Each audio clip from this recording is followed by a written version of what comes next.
Dito po tayo sa park, guys.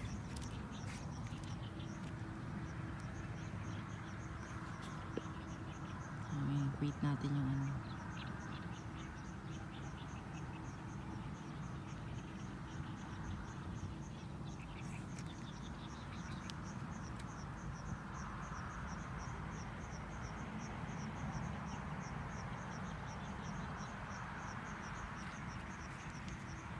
Ganda.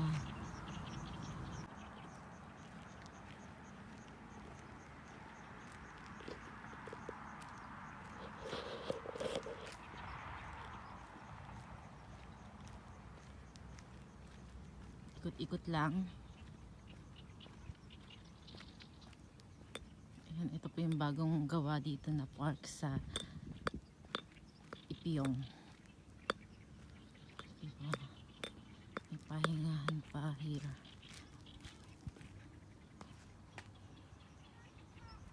Masarap dito guys mag-picnic. Tsaka sa tanghali mag-barbecue.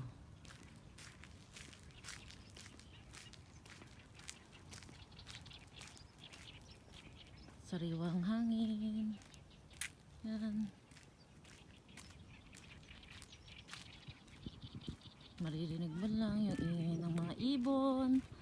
I go at a place like this. And of course, the beautiful of sunset.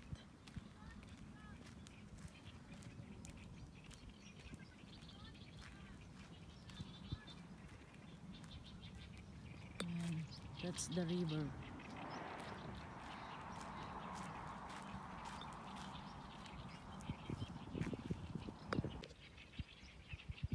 Ang sarap pakinggan ng mga huni ng ibon.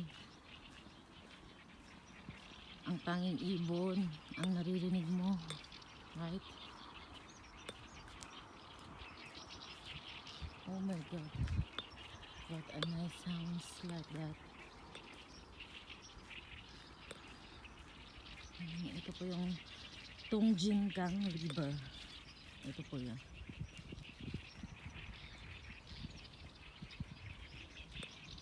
So if you see guys, like a small island over there, right?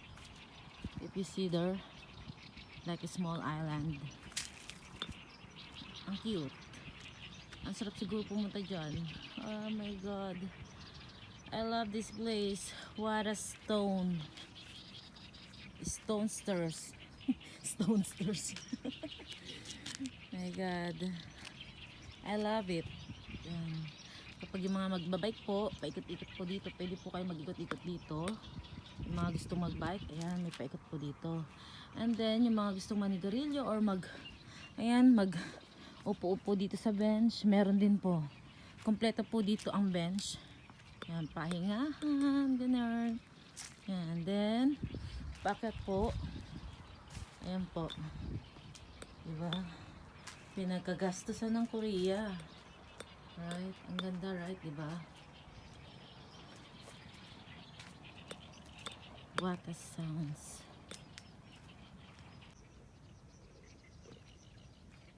Yan. Ito pong bundok na to is patag po yan before. Hindi po talaga yung bundok. Ang Korea is very high-tech sa pagdating sa mga ganyan. Yung mga patag ginagawang bundok. Yung mga bundok na halos malalaki ginagawang patag. Ganyan kay high-tech ang Korea. Ewan ko ba kung bakit nila ginagawa yan. Siguro dahil sa sobrang dami ng pera nila kaya kailangan nilang pagkagastosan yun. Diba? Tapos yung mga daanan dito na yung mga highway dito na pwede pandaanan, tinitipag at gumagawa ng panibagong daan. Ganyan po talaga ang Korea. Ewan ko. Siguro marami lang talagang kaba ng bigas dahil sa mga taxes ng mamayang tao. Charot. Yan.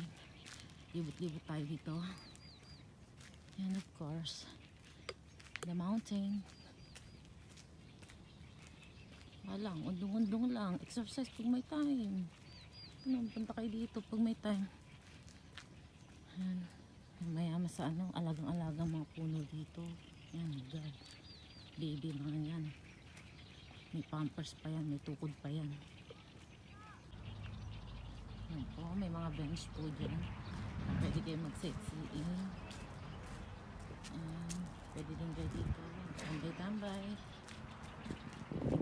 I love this place. Wow.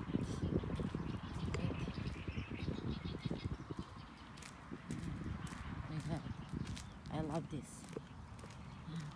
Diba? Ang daan paakit sa bundok, two-way. So talagang pinag-isipan nila ng magaling. So very magaling talaga. I want over the top of the mountain to feel the nature.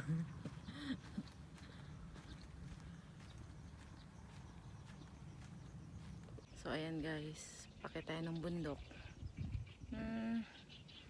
So look at the river. Kaduktong po yan ng Puan Sea. Let's go guys. Tayo mag-explore mag-isa. Always mag-isa. What a beautiful place like this. I told you. It's very beautiful nature here, Char. So andito na po tayo sa top of the mountain. Right. You see guys the sunset. Oh, beautiful. Hiningal ako dun. Oh my God. As you can see, dito sa sa tuktok ng bundok kaya may mga nakalagay na kung saan kayo pwedeng pumunta. Yung mga dati na nilang mga dating places na pwede nyo puntahan. Oh wow, ay my God, you see they reflect in the river. Oh my God, I love it. The sunsets reflecting in the river. Wow, ang sarap tignan, my God. Here, top of the mountain, ayan ang view. Ayan mga palayan na naglalakihan. Wow, I love this.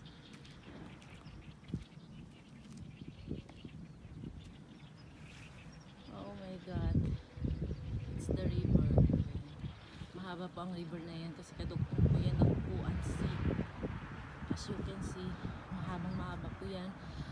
Going over there, and the Puan Sea is over there. Oh, I love it. I love the sunset. Oh my God. May po dito. May upuan din po. So ayan po ang pinagkakagastusan ng Korea.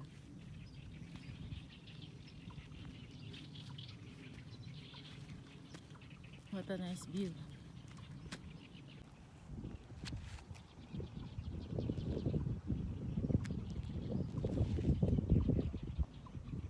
I love the view you see in the real life. Oh my God. Oh, over there. Madami din bundok doon. Tapos yan, lahat yan palayan. As you can see, lahat yan palayan. Ayan. And then the river. Oh my God. Gusto ko lumangoy. Papuntang Puan. Maririnig nyo ba yung huni ng mga ibon? Nakaka-refresh ng mind. Tapos dito kayo magtatambay. Oh my God. Fresh air. Sabi ko lang, fresh air.